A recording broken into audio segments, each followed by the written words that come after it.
Hello friends, आज हम जो कंपनी के अधीन गवर्नर जनरल हमारा नेक्स्ट टॉपिक है उसे पढ़ने वाले हैं। सबसे पहले हम देखेंगे बंगाल के गवर्नर। तो उसमें सबसे पहला नाम आता है रॉबर्ट क्लाइव का। ये 1757 से 1760 ईस्वी तक रहे थे। इनकी पुनः नियुक्ति होती है 1765 से 1767 ईस्वी तक। इन्होंने क्या किया, बंगाल में द्वैत शासन लेके आए। इसके तहत क्या हुआ था कि राजस्व वसूलने, सैनिक संरक्षण एवं विदेशी मामले कंपनी के अधीन थे, जबकि जो शासन चलाने की व्यवस्था थी, शासन चलाने की जिम्मेदारी थी वो किसके हाथों में थी, तो वो थी नवाबों के हाथों में। किसके हाथों में थी, वो थी नवाबों के हाथों में जिम्मेदारी थी। ठीक है, नेक्स्ट है कि मुग़ल सम्राट जो शाह आलम द्वितीय थे, इन्होंने रॉबर्ट क्लाइव ने क्या किया, इलाहाबाद की द्वितीय संधि जो 1765 के द्वारा कंपनी के संरक्षण में ले लिया। किसे? मुग़ल सम्राट शाह आलम द्वितीय को। ठीक है, नेक्स्ट है बंगाल के समस्त क्षेत्र के लिए 2 इफ़ दीवान नियुक्त करे गए। बंगाल के लिए मोहम्मद रजा खान को और बिहार के लिए राजा सिताव राय थे, इनको नियुक्त किया गया। बंगाल के और कुछ गवर्नर जनरल बने हैं, जिनमें से एक हैं बरेलास्ट जो 1767 से 1769 ईस्वी तक रहे। फिर कार्टियार 1769 से 1772 ईस्वी तक। फिर वॉरेन हेस्टिंग्स 1772 से 1774 ईस्वी तक।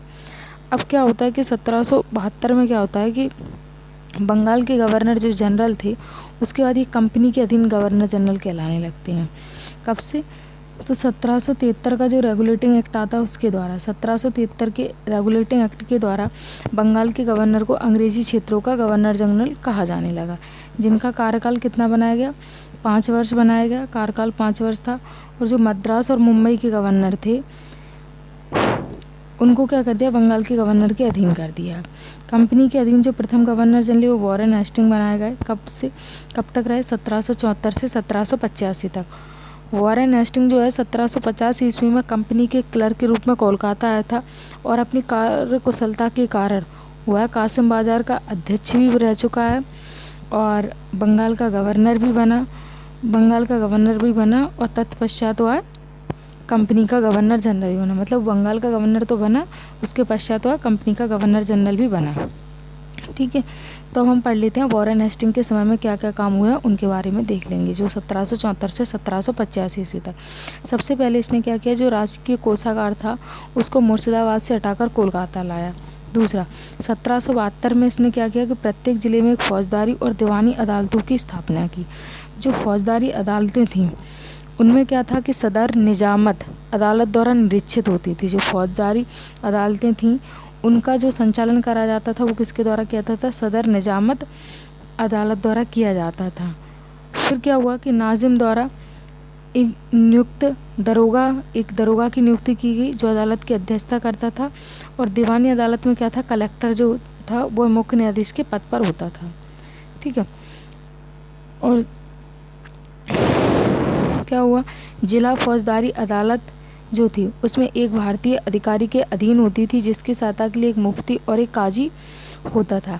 और कलेक्टर क्या करता था, कलेक्टर जो था इस न्यायालय के कार्य की देखरेख करता था। ठीक है, कलेक्टर किसकी, जिला फौजदारी अदालत के न्यायालय की देखभाल करता था।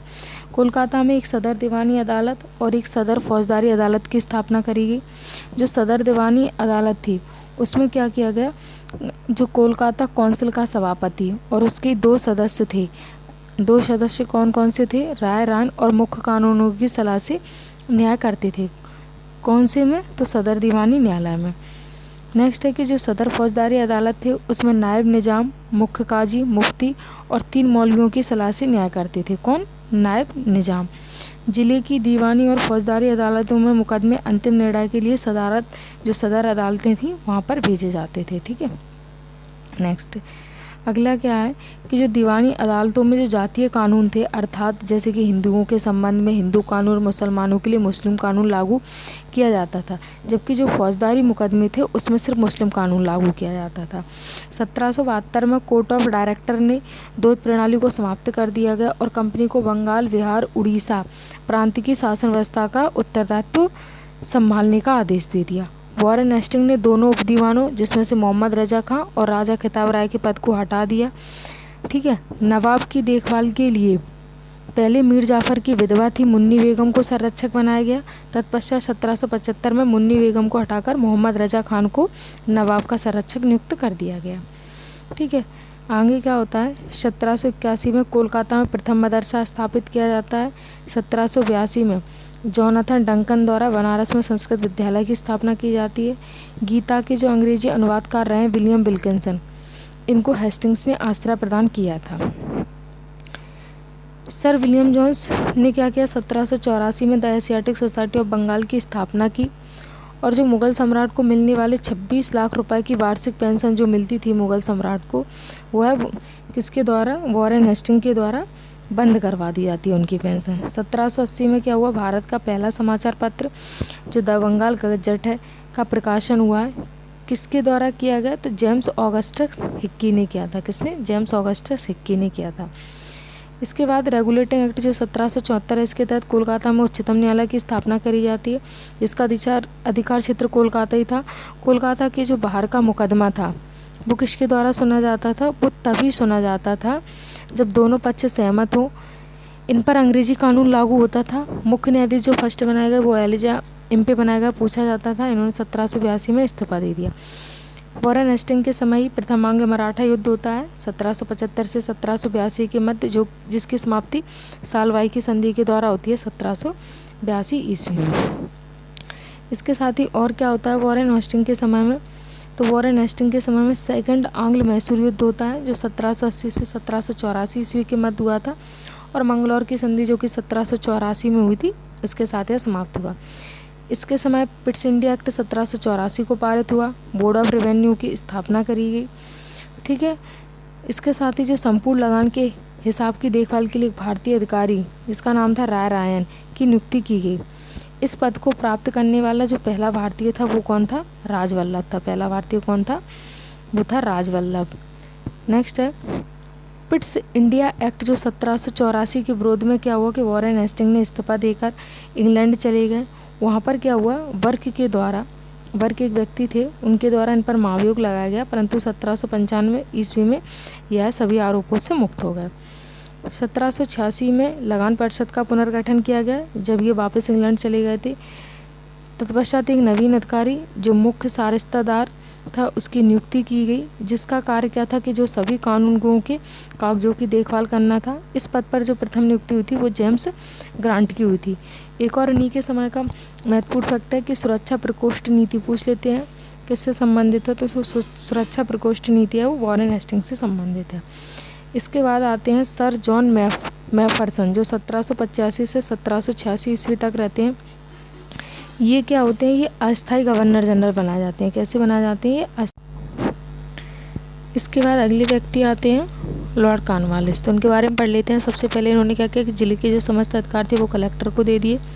दूसरा है भारतीय न्यायाधीशों से युक्त जो जिला फौजदारी अदालत थी उनको समाप्त कर दिया। उसके स्थान पर 4 भ्रमण करने वाली अदालतें जिसमें 3 बंगाल के लिए और 1 बिहार के लिए नियुक्त कर दी गई। ठीक है, 3 बंगाल के लिए और 1 बिहार के लिए नियुक्त कर दी। 1763 में कॉर्नवालिस कोर्ट का निर्माण किया जाता है जो शक्तियों के पृथकीकरण सिद्धांत पर आधारित था। इन्होंने क्या किया, पुलिस कर्मचारियों के वेतन में वृद्धि कर दी। साथ ही इन्होंने क्या किया कि ग्रामीण क्षेत्रों में जो पुलिस अधिकार प्राप्त जमींदारी थे उनको इस अधिकार से वंचित कर दिया गया। इसके साथ ही इसने क्या किया कि कंपनी के कर्मचारियों के व्यक्तिगत व्यापार पर प्रतिबंध लगा दिया। जिलाओं में जो ज़िले हैं वहाँ पर पुलिस थानों की स्थापना की गई और वहाँ पर दरोगा को इंचार्ज बनाया गया। किसको, दरोगा को इंचार्ज बनाया गया। नेक्स्ट है भारतीयों को सेना में सूबेदार, जमादार, प्रशासनिक सेवा में मुंसिफ, सदर, अमीन और डिप्टी कलेक्टर से ऊंचा पद नहीं दिया जा सकता। मतलब है कि भारतीयों को अगर वो सेना में जाएंगे तो सूबेदार, जमादार बन सकते थे, और प्रशासनिक सेवा में जाएंगे तो मुंसिफ, सदर, अमीन या डिप्टी कलेक्टर बन सकते थे, उससे ऊपर नहीं बन सकते थे। 1793 में स्थायी बंदोबस्त पद्धति लागू की जाती थी। ठीक है, पूछी जाती है कि स्थायी बंदोबस्त पद्धति किसके द्वारा लागू की गई, तो लॉर्ड कॉर्नवालिस के द्वारा लागू की गई। कब, 1793 में।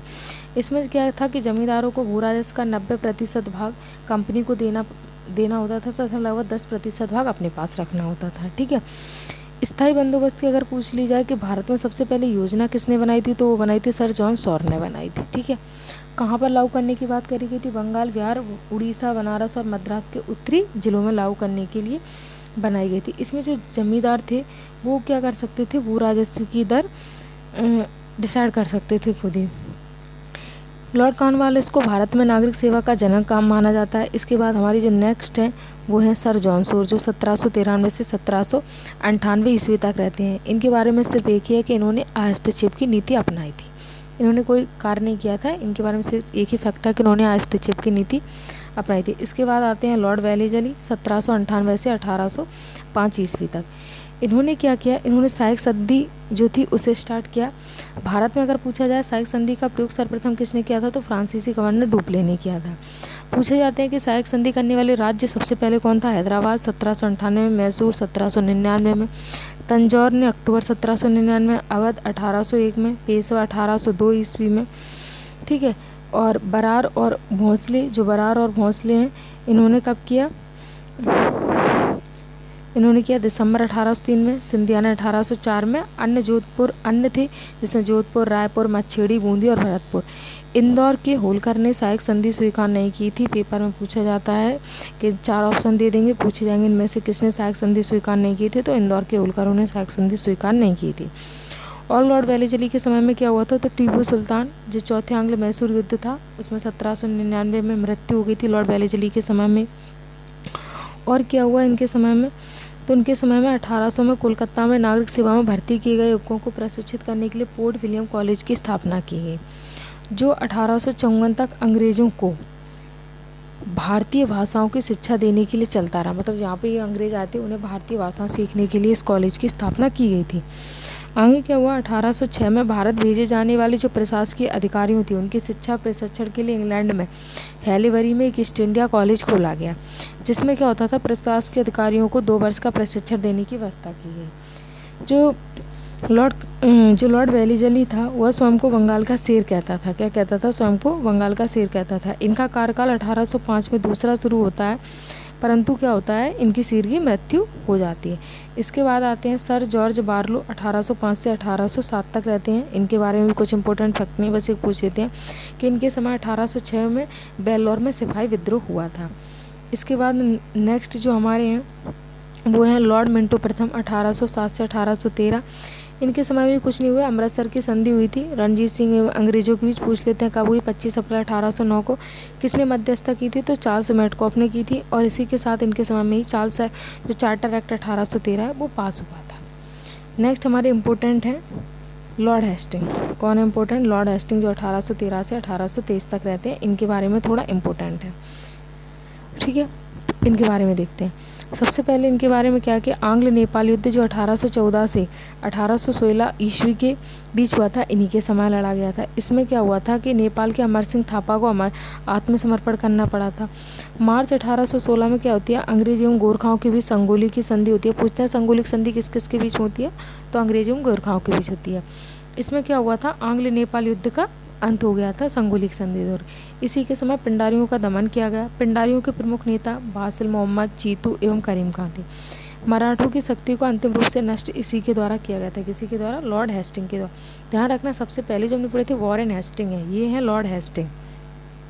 इसके साथ ही इन्होंने क्या किया, प्रेस पर लगे प्रतिबंध को समाप्त कर दिया, प्रेस के मार्गदर्शन के लिए नियम बनाए।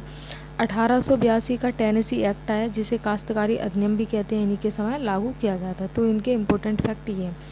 इसके बाद जो हमारे नेक्स्ट गवर्नर जनरल हैं वो हैं लॉर्ड एम हर्स्ट। ये 1823 से 1828 ईस्वी तक रहते हैं।